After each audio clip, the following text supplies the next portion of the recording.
Ok, quindi ripartiamo? Ok.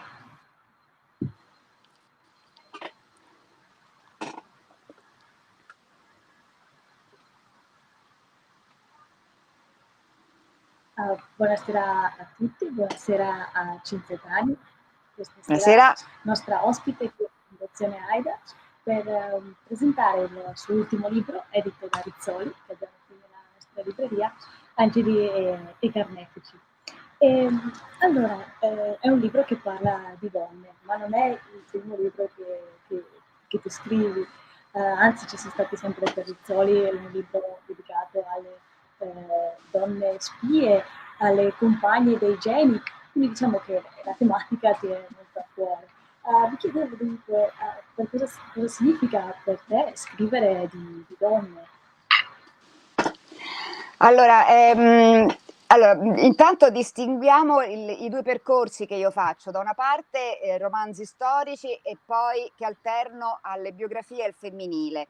Anche i romanzi storici hanno protagoniste donne di solito. Anche se parlo di tempi passati, per esempio il libro su Federico II aveva una protagonista, una ragazzina siciliana, e che poi dopo cresce, eccetera, e poi viene intrecciata alla storia vera di Federico II. E allora io lo faccio perché nei libri di storia si parla pochissimo delle donne. Le donne sono veramente, si possono contare sulle dita di una mano, e quindi ho cercato di andare a colmare certi vuoti. A parte il libro che ho scritto Mia per sempre sul femminicidio, che tempo fa e di cui continuo a occuparmi, ma i libri per la Rizzoli io li faccio proprio coprendo certi vuoti, quindi le spie donne di cui non si è mai parlato, tutti ricordavano solamente Matari, mentre io ho raccontato storie eccezionali di eroine della prima e seconda guerra mondiale, e poi in Darei la vita appunto le compagne dei geni, da Einstein a Picasso a Verdi a Puccini, che di solito hanno una vita ancora più interessante di quella dei loro compagni, e poi siamo approdati a questo Angeli e Carnefici. Certo, che racconta, sono 22 le storie che vengono raccontate, 11 donne che appunto seguono la strada, diciamo, del bene, e altre 11 invece che seguono la strada del male, accomunate diciamo, queste coppie di donne dalla data di nascita, ma anche da tanti altri dettagli che appunto andremo un po' a raccontare senza svelare troppo del libro. Una cosa che mi ha colpito appunto leggendo è stato il fatto che sei partita da una domanda generale, diciamo, quella che appunto ti si è fatta, cioè è l'ambiente che va a modificare il comportamento, l'essere della persona? Allora, questa è una domanda che mi sono sempre fatta da anni, cioè quanto influiscono i geni nel nostro percorso di vita e quanto influisce invece l'ambiente. Quindi io ho studiato Cesare Lombroso, Darwin, perché a seconda della scuola cambiavano le idee, quindi per Lombroso era tutta genetica, quindi si ereditava non so, la malvagità, e invece per Darwin era l'ambiente. Oggi si parla di epigenetica, quindi si è arrivati al punto in cui effettivamente noi siamo al 50% figli della genetica e al 50% figli dell'ambiente. Ecco perché io ho cercato coppie di donne nate lo stesso anno che hanno avuto delle vite diverse. Una è diventata una stella, una stella del cinema, Greta Garbo, della danza, Isadora Duncan, della politica, della musica, e l'altra invece una spietata assassina. Non è un trattato scientifico, ovviamente, l'ho fatto solamente per invogliare il lettore che, oltre a, diciamo, appassionarsi alla storia di queste donne, si può chiedere: ma come mai questa donna è diventata malvagia? Come mai questa donna è riuscita, nonostante, non so, fosse così povera, avesse dei genitori in questo modo, è diventata invece una stella? Semplicemente per porre delle domande, delle riflessioni. Certo, ma infatti le storie che racconti in questo libro sono di donne che ho notato sono molto anche forti, determinate, perché nonostante siano in situazioni magari anche familiari molto difficili, c'è appunto chi ne esce diventando la moglie del Presidente degli Stati Uniti d'America e chi invece poi alla fine porta al suicidio anche più di 4 mariti. Quindi Esatto. insomma, mi chiedevo quindi, il fatto appunto che siano donne molto forti, e una di queste che mi ha colpito di più di tutte è Helen Keller, che Anche a me. appunto è una che è sorda, muta e cieca, eppure riesce a fare della sua vita un'incredibile esperienza. Anche a me Helen Keller mi ha veramente appassionata la sua storia. Io ero piccolissima quando alla Rai mandarono in onda uno sceneggiato che si chiamava Anna dei Miracoli con Anna Proclemer e la piccola Cinzia De Carolis.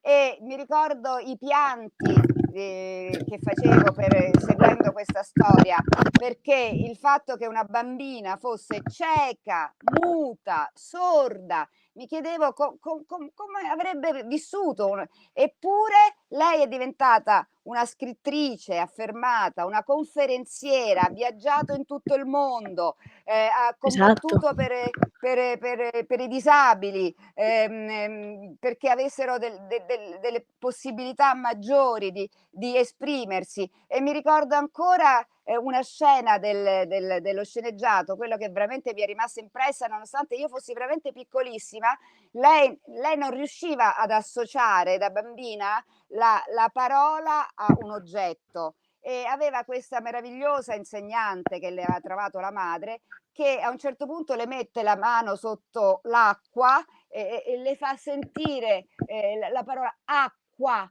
È il momento in cui lei capisce e mette la mano sotto l'acqua e dice agua, cioè riesce a dire proprio la parola, là un pianto dirotto. Quindi sono stata veramente contenta di scrivere questa storia. Eh sì, ma anche appunto leggendola le sensazioni sono quelle, cioè è proprio incredibile perché uno fa anche fatica ad immaginarsi come possa essere vera. Esatto, Oltre esatto. appunto oltre appunto a donne molto forti, ci sono anche donne molto innamorate e donne che pensano di vivere in un romanzo. Ad esempio una delle storie che appunto è su questa strada è quella di Edith Thompson, che lei, scrivendo le lettere all'amante scusa, fa dei viaggi, appunto si immagina come potrebbe, appunto fa delle storie che appunto scrive a questo amante, è come se fosse all'interno di un romanzo.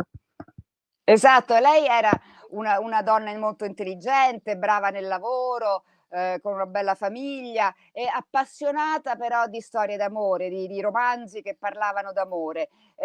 Si sposa l'uomo sbagliato, perché è un uomo, che non la ama, molto geloso ma non la ama, un uomo violento, un uomo, che non la soddisfa e poi incontra questo giovane marinaio e lì scoppia la passione. A quel punto, poiché il marito non le concede la separazione, non le concede il divorzio né niente, e quindi lei sogna di poterlo eliminare, ma lei lo sogna soltanto perché lei scrive a questo marinaio: oggi ho provato, ho messo dei pezzetti di vetro di una lampadina nel porridge. Non è vero niente, perché poi quando fanno l'autopsia a questo marito non trovano niente di quello che lei scriveva. Quindi la tragedia di questa storia è che poi il suo amante ucciderà il marito, ma lei verrà condannata a morte perché eravamo in un'epoca in cui la donna adultera veniva vista come una criminale, quindi il giudice non considererà quello che hai detto tu, il fatto che le sue fossero solamente fantasie, la considererà Esatto. l'istigatrice del delitto e quindi lei verrà condannata a morte, verrà impiccata e questo è stato un caso che ha suscitato un clamore immenso in Inghilterra perché neanche il boia voleva andare all'esecuzione, si era finto malato, poi si suiciderà addirittura il boia, quindi è stata una storia che fece veramente scalpore. Sì, esatto, e come appunto come lo è anche, oggi la cronaca nera attira un sacco anche di pubblico. Infatti una delle frasi che ho letto che mi ha fatto un attimo, non dico impallidire, però ho detto: "Mamma mia", perché a un certo punto, sempre nella storia di Edith, scrivi: "L'aula è gremita di giornalisti e semplici curiosi che hanno pagato per avere un posto". Oppure anche nella storia di Louise Pitt, dove appunto ci sono, certamente tanto pubblico al processo, che c'era anche la folla fuori ogni giorno. Quindi mi chiedevo quindi, la cronaca nera è così interessante, cioè attira così tanto, le storie appunto di donne assassine?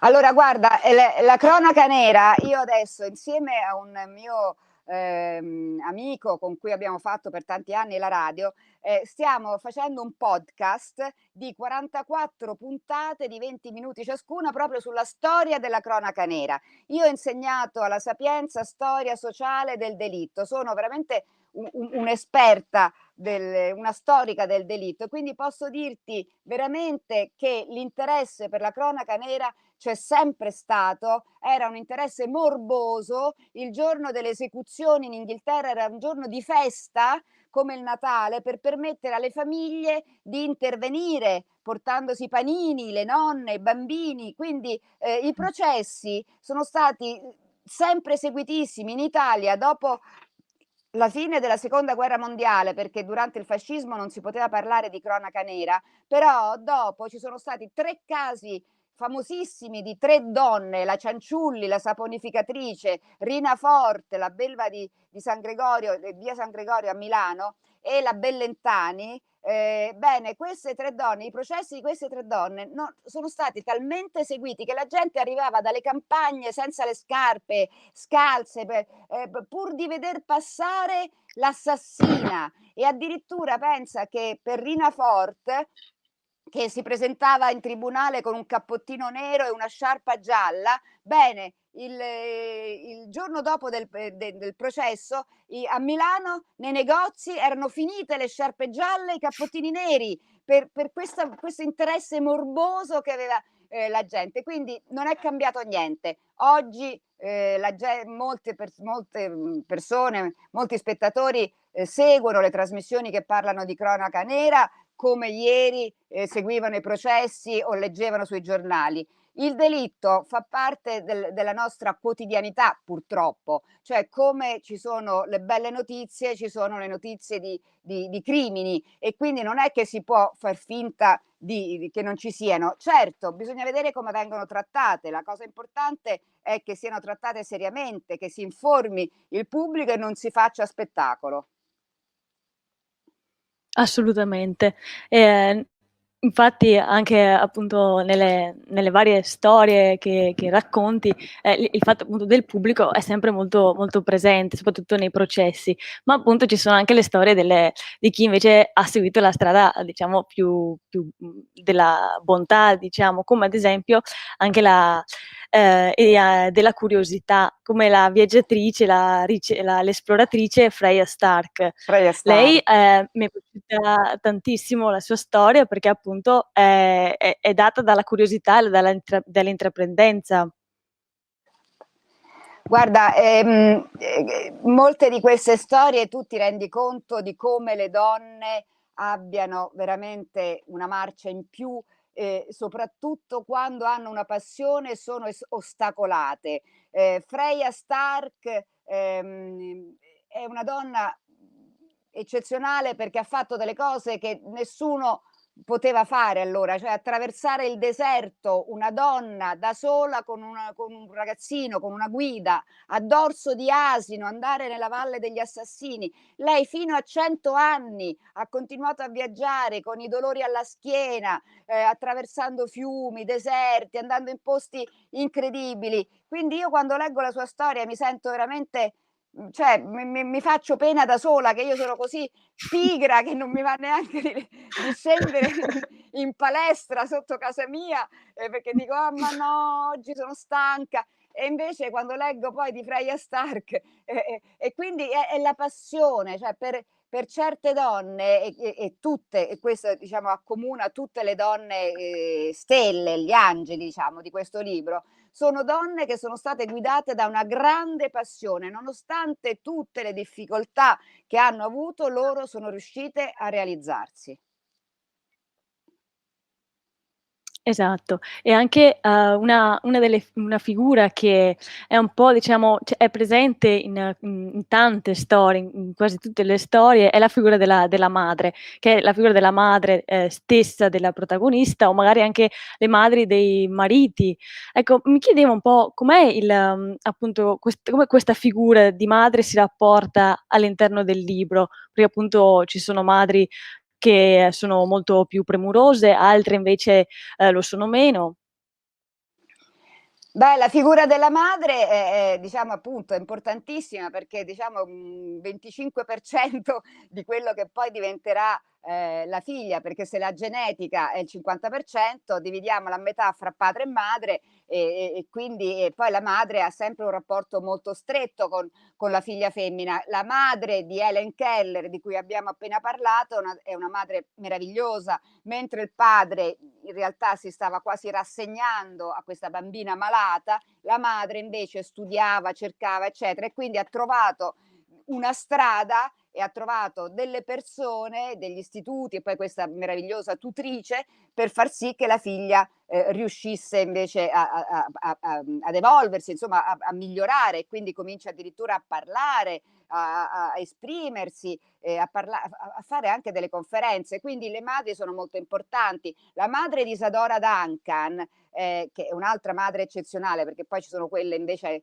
che non lo sono, però Isadora Duncan, che era poverissima, la madre la seguiva insieme a tutti gli altri fratelli e dormivano sulle panchine di Hyde Park a Londra e la portava nelle case dove lei danzava e la madre stava lì al pianoforte a suonare, ad accompagnarla, quindi madri eccezionali alcune, altre pessime, come la madre di un'assassina che diceva insieme al marito, le diceva a questa povera ragazza: sei così brutta che tanto nessuno ti vorrà mai.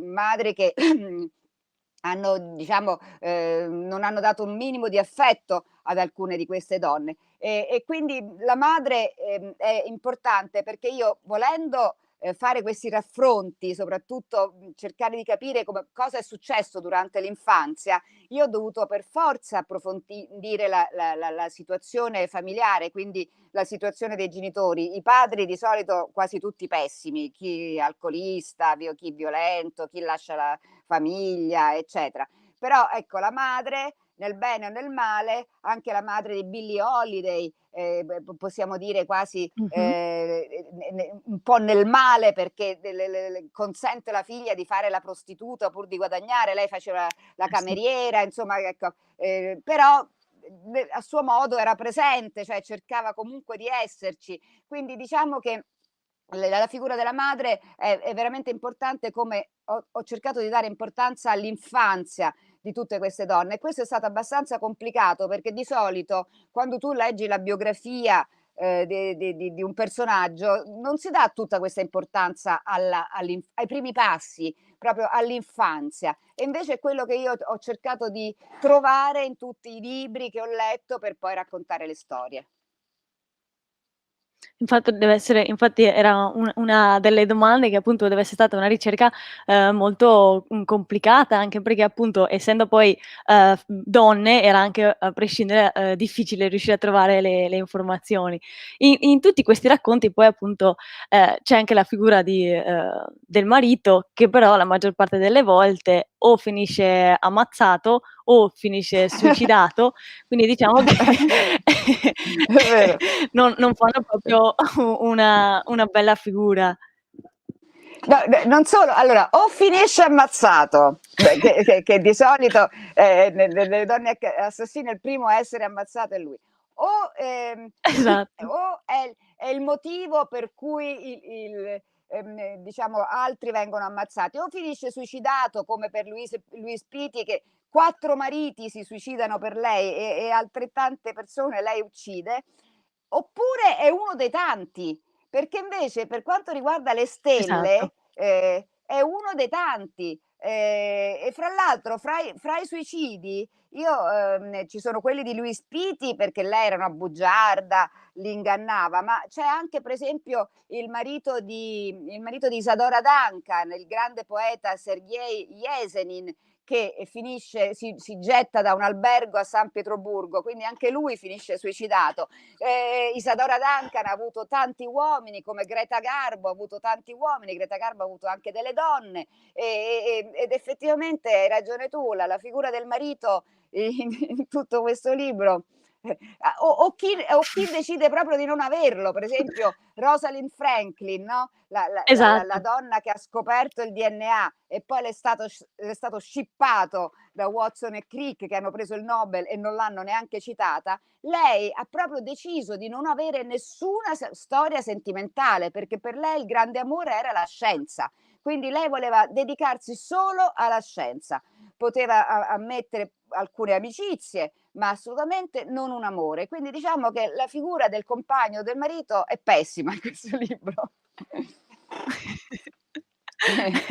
Un'altra cosa appunto che mi ero segnata invece è anche la figura anche dalla parte dei figli, che in alcune situazioni sono anche tanti, possono essere anche 4 in determinate situazioni. E quindi mi chiedevo un po', alcune, ci mettono la passione, l'amore di una madre, altre invece proprio, non li considerano nemmeno.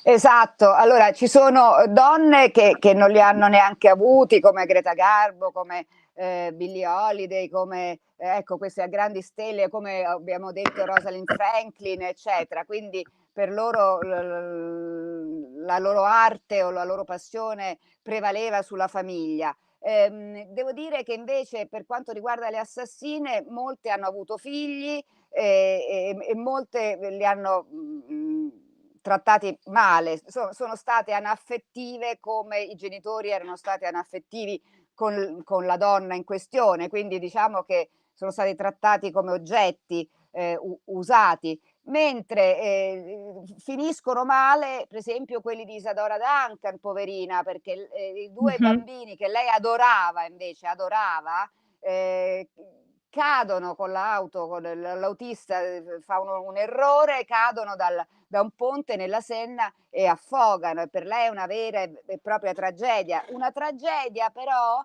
dalla quale lei riuscirà a risollevarsi proprio per la danza, proprio per la sua passione, cioè nonostante questa catastrofe nella sua vita, lei riuscirà ad andare avanti perché ha le sue ballerine, le piccole, le ragazze della sua scuola che le dicono: "Ma siamo anche noi tuoi figli, Isadora, pensa a noi". E lei, per pensare a loro, riesce a superare questa tragedia. Sì, che sono, donne, quelle del tuo libro, che anche fanno anche della solitudine una loro fortezza, perché ad esempio, come dicevamo prima, l'esploratrice, lei farà un sacco di viaggi da sola. Quindi molto, secondo me, esce molto da questo libro che anche, sono loro stesse che sono appunto artefici del loro destino.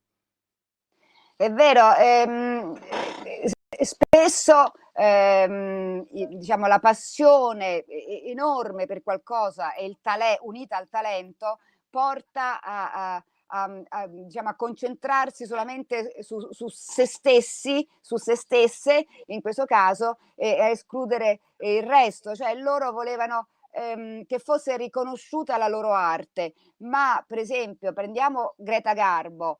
Greta Garbo Mh-mh. era una meravigliosa attrice, ma lei non voleva essere al centro dell'attenzione. Lei detestava i giornalisti, i fotografi che la inseguivano dappertutto si faceva costruire queste ville con questi muri altissimi perché nessuno potesse andare a spiarla, e cambiava continuamente casa, fin quando non ha deciso, ancora molto giovane, di chiudere, proprio di chiudere e di lasciare il cinema e chiudersi in se stessa perché non voleva più essere al centro dell'attenzione. Quindi è vero, Freya Stark viaggiava da sola, Rosalind Franklin si chiudeva nel suo laboratorio e non voleva avere contatti, stava lì a fare le sue ricerche, e Greta Garbo a un certo punto proprio si ritira dalle scene per non essere più visibile. Esatto, proprio sì, come se si isolassero in alcune situazioni dal mondo esterno. E invece mi incuriosiva, volevo chiederti, quale di queste donne, ti ha preso di più o magari, studiando la loro storia ti ha colpito di più? Guarda, diciamo che forse la coppia che è venuta meglio, in un certo senso, è la coppia in cui le 2 donne non solo sono nate nello stesso anno, ma sono nate nello stesso paese e nello stesso, ambiente, cioè il nazismo. Quindi sono Hannah Arendt, ebrea, che diventa una famosissima, filosofa, perseguitata, esiliata, una donna intelligentissima, una donna che ha sofferto molto per riuscire ad arrivare ai suoi risultati. E dall'altra parte Ilse Koch, quindi sono tutte e due a Berlino. Ilse Koch, che è bellissima, seduce e si lascia sedurre dalla SS, le piacciono le divise, sposa il comandante di Buchenwald e diventa un mostro, cioè la più cattiva di tutte le cattive di questo libro, nel senso che lei comincia a fare una vita allucinante, orge, faceva uccidere i prigionieri per far togliere loro i tatuaggi e farne dei paralumi, cioè lei non avrebbe avuto voce in capitolo nel campo, però con il permesso del marito lei spadroneggiava nel campo, arrivava col suo cavallo, col suo frustino, col suo cane, eccetera, e faceva quello che ha fatto, quindi un mostro. Quindi mi è molto interessato avere proprio 2 donne vicinissime, cioè proprio chiuse nella Mh-mh. stessa città, nate lo stesso anno, che hanno preso strade così diverse. Ricordiamo che Hannah Arendt seguì poi il famoso processo ad Eichmann, in Israele, e scrisse La banalità del male, libro che è diventato famosissimo, quindi veramente Certo. 2 vite diverse, sì. Un altro punto che si ripercorre nelle tue storie è anche il fatto della sessualità, del fatto che in molte situazioni dove appunto magari, sono le stelle, la parte diciamo dell'intimità col marito viene messa molto, diciamo non viene, apprezzata, non è stimolante. No, devo dire, allora, intanto consideriamo per esempio Isadora Duncan ha avuto una marea di amanti, compagni, mariti. Greta Garbo ha avuto, dicevo, uomini e donne. Billie Holiday, la famosissima cantante, andava a cercarsi proprio gli uomini violenti che la massacravano di botte, la facevano drogare, la facevano bere, quindi ha sbagliato tutte le sue scelte. Rosalind Franklin, no, scusa, la Roosevelt, la moglie di colui che è stato 4 volte presidente degli Stati Uniti, però lui la tradiva e a un certo punto lei decide di restargli accanto, per essere, diciamo, la first lady, per aiutarlo e tutto, però si fa le sue storie, e anche lei tutte storie sbagliate. Anche lei ha una donna, poi c'ha un medico, poi c'ha un ragazzo, uno troppo giovane, uno innamorato di un'altra, quindi assolutamente tutte storie sbagliate. Devo dire che effettivamente, se dovessi pensarci, non ce n'è neanche una che abbia avuto No. un unico grande amore, cioè proprio No. neanche una. Un sacco di amanti passionali, però nessun grande amore. Ecco, No. invece mi incuriosiva anche la parte, proprio la parte creativa tua, nel senso della parte di, come è stato scritto questo libro, era la situazione cos'è che ti ha fatto venire la voglia proprio di scriverlo, se, appunto era la situazione magari del lockdown o magari, questa tua curiosità, sulla parte dell'epigenetica. Allora, cercavo un altro libro sulle donne e mi è venuto in mente appunto questa idea, ma già da qualche anno, quindi diciamo le ricerche le ho Mh-mh. cominciate subito, anche perché sono state ricerche complicatissime, perché tu dovevi trovare una coppia di donne, una buona e una cattiva, che dovevano essere entrambe famose abbastanza da trovare poi libri su di loro. Quindi io ho fatto un lungo elenco di donne eccezionali, di dive, diciamo, e nello stesso tempo poi ho cercato di abbinarle a storie di criminali di cui però si conoscesse la storia. E quindi è stato faticosissimo questo. Poi ho cominciato a comprare tutti i libri, tutti in lingua, perché in italiano non c'era quasi niente, quindi di Isadora Duncan avrò comprato 15 biografie, ma francesi, inglesi, spagnole, cioè, italiane, e idem Greta Garbo, quindi diciamo con tutti questi libri poi ho cominciato a confrontarli. Quindi è stato un lunghissimo lavoro di studio e di ricerca che però per me è il più appassionante. Nel lockdown dell'anno scorso ho potuto, diciamo, ho fatto il grosso, diciamo, ho completato, ho corretto, eccetera. E poi in tutto il lockdown, l'ultimo che c'è stato prima dell'uscita, quindi Natale, con la editor della Rizzoli abbiamo bravissima perché mi diceva: "Ah, ma scusa, se era il 15 febbraio che è successo questo, come mai che dopo dici del 14 febbraio?" Cioè, bravissima. Quindi io dovevo andare a dovevo ricercare fra 15 libri dove avevo messo il 14 febbraio di Isadora Duncan. Cioè, quindi è stato un doppio lavoro, guarda, pazzesco. Ecco, poi volevo chiederti, visto appunto la tua esperienza come scrittrice, ma anche come la tua carriera lavorativa come giornalista, come autrice, come coautrice, che consiglio daresti a una ragazza, una giovane donna che cerca appunto di mettersi nella carriera del giornalista? Allora, complicatissimo oggi. Diciamo che secondo me la scuola di giornalismo è assolutamente inutile, perché oggi io consiglierei ai ragazzi di farsi le ossa online. È pieno Mh, di giornali online, di blog, di gruppi che parlano di libri, di recensioni, di cose, eccetera. Quindi diciamo che uno può farsi le ossa lì. Se poi vuole andare in un vero giornale, io credo che oggi sia abbastanza difficile, perché i giornali cartacei vendono sempre meno, i giornalisti vengono addirittura licenziati, quindi io forse continuerei sui giornali online. Per quanto riguarda la televisione, non saprei proprio che dire, perché la televisione che io ho fatto per tutta la vita non è più quella di oggi, quindi allora c'erano ancora dei concorsi, c'era ancora la possibilità di entrare in qualche modo. Oggi la vedo difficile. Per quanto riguarda la scrittura, io da 25 anni tengo corsi di scrittura, e quindi devo dire che sono felicissima di avere, e continuo anche adesso, di avere gran parte dei miei che sono venuti con me, che hanno poi pubblicato, quindi insomma io li ho sempre stimolati ad andare avanti, quindi quello un pochino più facile. La pubblicazione è più facile oggi, diciamo l'editoria è l'unico campo in cui oggi ancora si può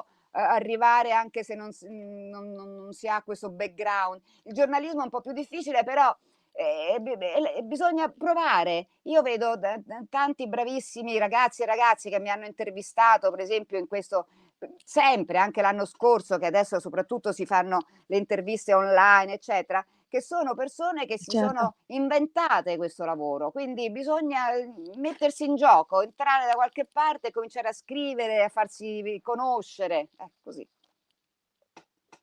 Ecco, quindi, volevo appunto, la funzione di un libro come elemento culturale, di mezzo di comunicazione, può andare insieme all'elemento multimediale, oppure rimarrà sempre diciamo un feticcio della cultura, il libro in sé?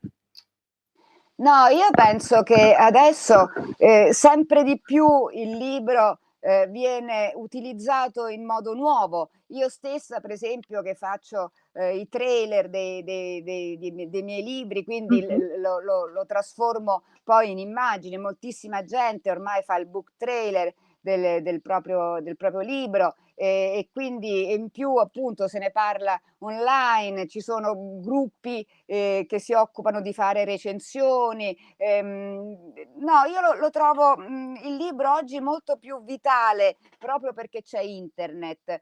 Ci sono libri che poi diventano delle serie televisive, quindi magari si parla della serie televisiva e poi si parla del libro da cui è stata tratta. Quindi devo dire che il libro, a parte il fatto che si può leggere anche l'ebook, quindi il libro elettronico. Io non lo faccio perché sono innamorata dei libri di carta, ho 20.000 libri a casa e continuo a comprare i libri di carta, però comunque, no, però vedi, per esempio, per quanto riguarda i libri che io compro per le mie ricerche, e io questi li compro in ebook, perché sennò dovrei spendere cifre pazzesche se li facessi arrivare tutti quanti in cartacei. Quindi gran parte dei libri, se c'è l'ebook, io prendo l'ebook.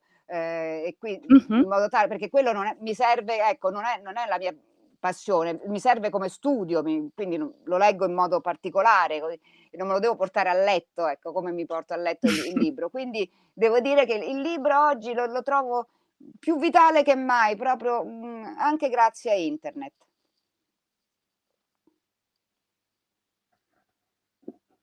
Ecco, sì, infatti, volevo dire ai nostri ascoltatori, e a chi ci guarda, che appunto sul tuo sito personale ci sono proprio i trailer dei vari video, quindi se vogliono avere una piccola anticipazione di quello che è il libro, possono andarlo a vedere. E hai mai pensato che potesse diventare una sorta di serie TV a puntate questo libro? Guarda, siamo in Italia, non c'è niente da fare. Io tutti i miei ogni volta che scrivo un romanzo mi dicono: "Ma perché non diventa un film? Perché non diventa un film?" Perché io scrivo proprio in modo cinematografico. Non diventa un film perché siamo in Italia, perché io l'ultima cosa che ho scritto prima di questo è una trilogia sugli Asburgo. Pensa, poteva essere una grandissima serie, visto che nessuno ha Certo. mai fatto una serie una saga sugli Asburgo, l'hanno fatta sui medici, sui Stuart, i Borgia, eccetera.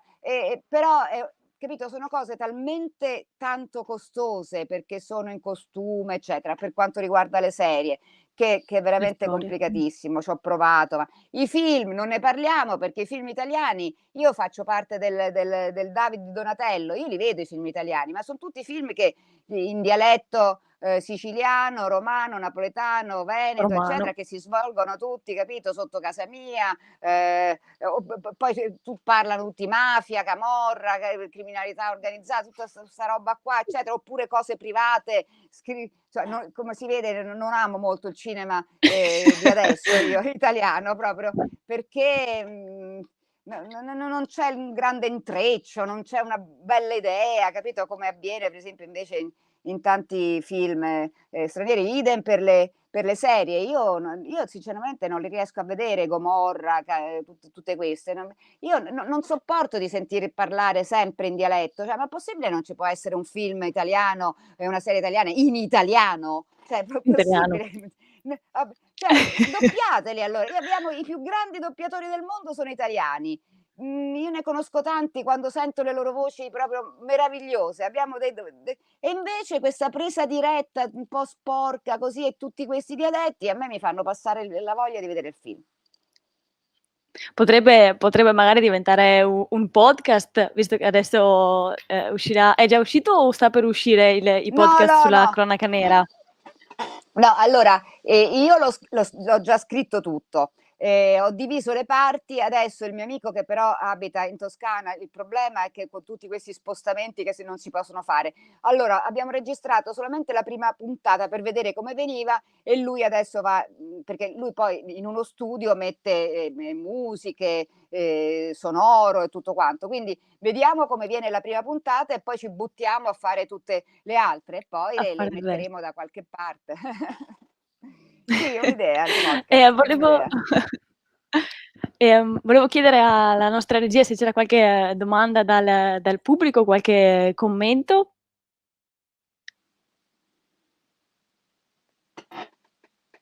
Bravissima! Bravissime! Grazie Fabio. Grazie.